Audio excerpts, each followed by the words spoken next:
Good day to Listening Trees Studio and Coaching. I decided today to do a Happy Mother's Day through Facebook Live. So welcome to everybody who has joined me today on this video. So, Mother's Day. Sunny day. I decided to do this outside, so you're going to hear so lovely, and just wanted to share this with you. So the work that your mom has done for your life, and to just honor those women who have made a difference also. So it doesn't always happen. It can also be anyone who has had that motherly connection with you. So what's the history of Mother's Day? And I do have notes. I usually do this video where I can edit and all of that kind of stuff, but I'm doing it live today, so you're getting the whole raw part of it. So Mother's Day actually usually happens, and it happens all over the world in many different ways. It happens between March and May. So anytime through March and May. Some countries actually have it go all the way into the fall for obvious reasons that we'll get to when we talk about the history. So in some areas, it's International Women's Day. Is that women's honoring women around the world, and that's on March 8th. Sunday, usually the fourth Sunday in Lent is another day that honors mothers. So that's through the Christian calendar. Spring equinox, also March the 21st, so spring fertility. I mean, we got into that with the Easter video. But in most cases in North America, in May is the one that is seen as Mother's Day, and it's Mother's Day in many different countries on that day, and many countries are actually adopting it as well, so it's consistent across the world. So what is the history of Mother's Day? It actually goes back really has been more recent, but the actual history comes from the Greek and Roman celebrations to the goddesses. So when you think about all the different goddesses that they named, Sybil was the Great Mother. So the Mother's Day was actually to honor her in the Greek. Gaia, of course, the Mother Earth, Mother Goddess. Demeter, who is also the goddess of the harvest. So that's more of a celebration that happened in the fall for Demeter. And Rhea, Mother of the Gods. And later on, interestingly enough, the Virgin Mary, that would be in the spring as well. So again, it's more of the earth goddesses. Now I'm gonna move closer down here, so you're gonna just watch me go, and I know that the lighting is gonna be off.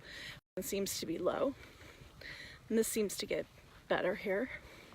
So you can watch me walking around my place. Welcome to spring in Bellwood. Okay, so what's the modern version of Mother's Day? Well, the more modern version was created by, actually the first one that happened was in 1908, and that was done by Anna Jarvis. So her mother had done a lot of work with soldiers during the war, and had done a lot just in being supporting her when she was young, and during the memorial of her death, she wanted to commemorate her mother and all the work that she did, and so she created the first Mother's Day commemoration.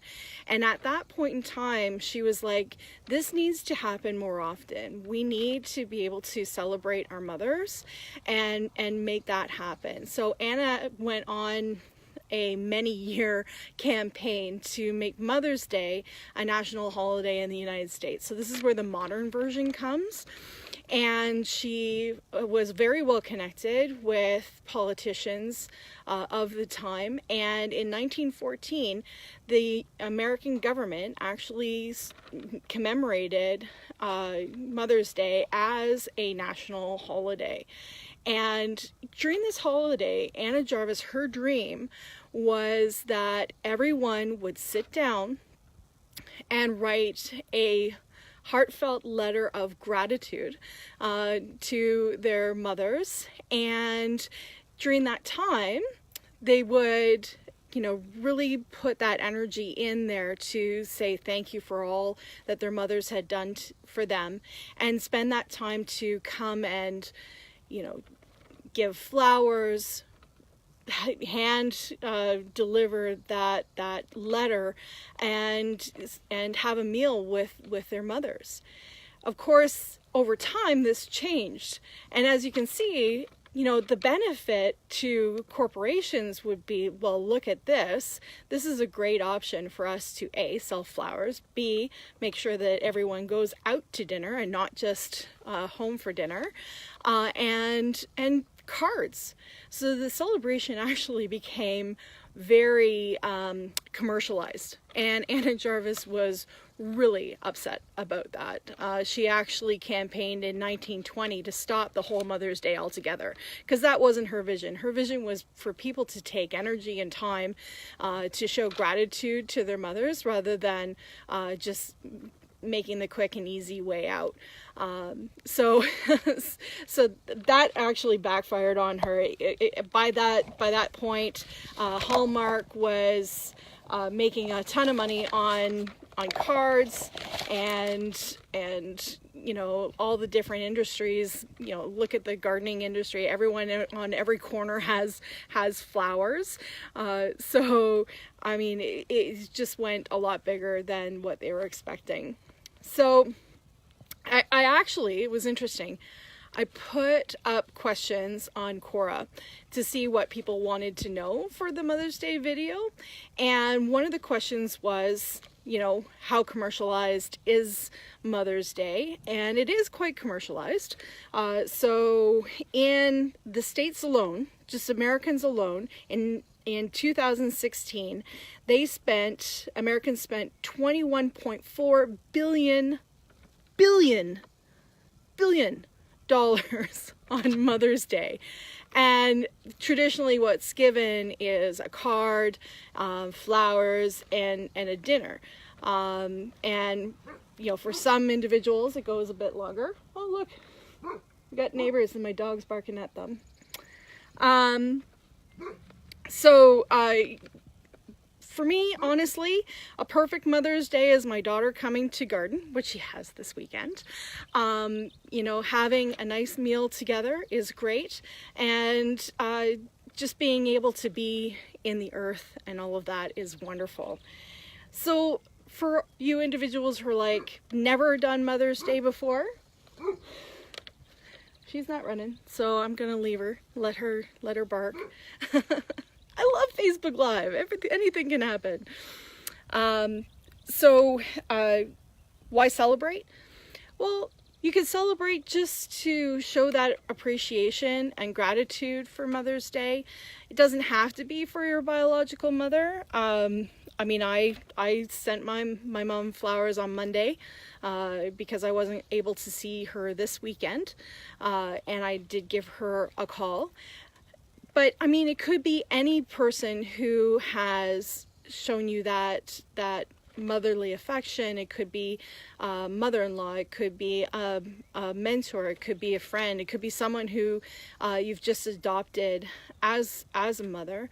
And if your mother is no longer with us, or you do appreciate the things that she has done for you, but she's not available, she may not be in a situation where she does celebrate Mother's Day or accept that celebration, you can make it your own commemoration as well. You can just have your own little time where you are saying, you know what, I'm really grateful for the experience that I had with you when I was younger, and all the great things that I learned from you. And it doesn't have to be, you know, right out there to the individual. It could just be that commemoration, and especially if you've lost your mother to death, you can just have that slow reflection, that you know, lone reflection about how much you appreciated from her. And I know that there's some individuals out there who have a really hard time with their relationship with their mother. They might have had a very negative relationship, and there's always some people in your life that have taken part of that role, and just appreciating what they have done for you, you can commemorate that during this time. It doesn't, as I said, it doesn't have to be your biological mother that you commemorate on Mother's Day. So I'm hoping that this answers all of your questions, and you know, gives you a little bit of history. I love researching the history of Mother's Day, and I'm gonna get back to gardening with my daughter. Thanks so much, and have a wonderful day. And again, happy Mother's Day out there from Listening Trees Studio and Coaching. And I'm Libby Pease. Okay, bye.